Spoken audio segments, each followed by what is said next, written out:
तो नमस्कार दोस्तों, मैं आपका स्वागत करता हूँ आपके अपने इस YouTube चैनल में, जहाँ हम पौराणिक कथाएं और देवताओं के बारे में बात करते हैं।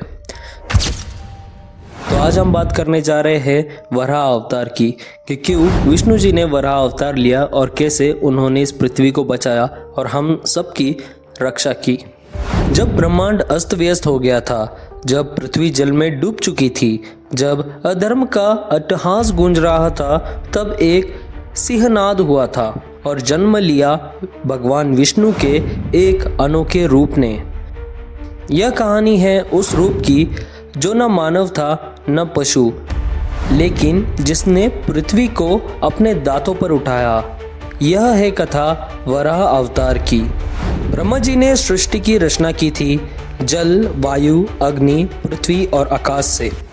उन्होंने देवताओं, मनुष्यों और असुरों को उत्पन्न किया, परंतु सृष्टि के संतुलन बनाए रखने के लिए धर्म और अधर्म दोनों का अस्तित्व आवश्यक था।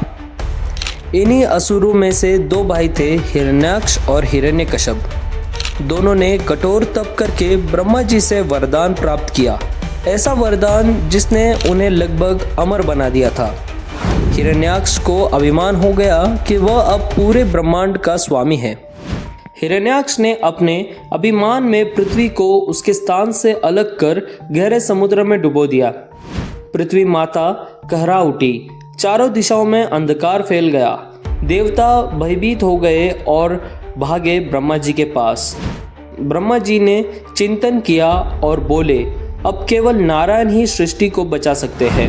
ब्रह्मा जी जब विष्णु जी का ध्यान कर रहे थे, तभी उनकी नासिका से एक अजीब सी आवाज आई और तभी एक तेज प्रकाश के साथ प्रकट हुए वराह। एक विशाल वराह, दिव्य, तेजस्वी और अनंत शक्तियों से युक्त। ब्रह्मा जी पहचान गए यह स्वयं विष्णु हैं। उन्होंने कहा, हे प्रभु, पृथ्वी को आपके चरणों की प्रतीक्षा है। वराह देव ने गर्जना की और समुद्र में कूद पड़े। जल के भीतर की यात्रा प्रारंभ हुई। देवता ऊपर से स्तुति कर रहे थे। जलचरों में हलचल मच गई। उसके बाद हिरण्याक्ष ने देखा कि कोई उसकी योजना बिगाड़ रहा है। वह समुद्र में कूद पड़ा और वराह से युद्ध करने पहुंचा। वराह बोले, हे दैत्य, तू अधर्म का प्रतीक बन चुका है। अब तेरा अंत निश्चित है। और फिर आरंभ हुआ जल के भीतर महायुद्ध। घंटों तक नहीं, हजारों वर्षों तक यह युद्ध चला।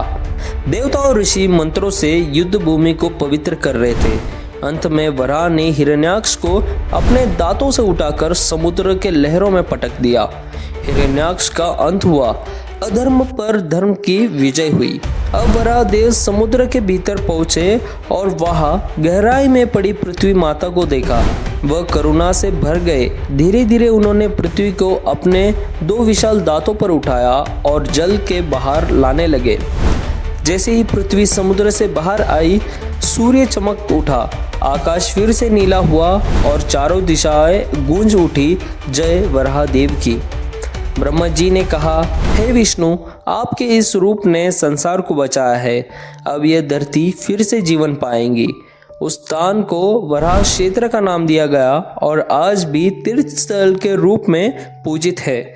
मथुरा, कालाहस्ती और नरसिंहपुरी में आज भी वराह अवतार की पूजा होती है। वराह अवतार हमें सिखाता है कि जब पृथ्वी संकट में हो तो भगवान किसी भी रूप में प्रकट हो सकते हैं। इस अवतार ने भी कोई शस्त्र नहीं था, न कोई दिव्य रथ था, सिर्फ कर्तव्य और करुणा की शक्ति थी। तो दोस्तों, हिरण्याक्ष और हिरण्यकश्यप ये दोनों असुर भाइयों ने इतना हाहाकार मचा दिया था कि उसके लिए नारायण को खुद को एक अवतार लेकर हम सबकी रक्षा करनी पड़ी। साथ ही साथ वराह अवतार ने पृथ्वी को उस स्थान पर आके वापस रख दिया और सब कुछ ठीक हो गया। अगर आपको ये कथा ज्ञानवर्धक लगी हो तो वीडियो को लाइक करें, कमेंट करें जय वराह देव और सब्सक्राइब करना ना भूलें। फिर मिलेंगे अगले अवतार की कथा में। जय विष्णु, जय वराह अवतार। तो यही था दोस्तों आज का ये वीडियो। मिलते हैं आपसे अगले वीडियो में, तब तक के लिए नमस्कार।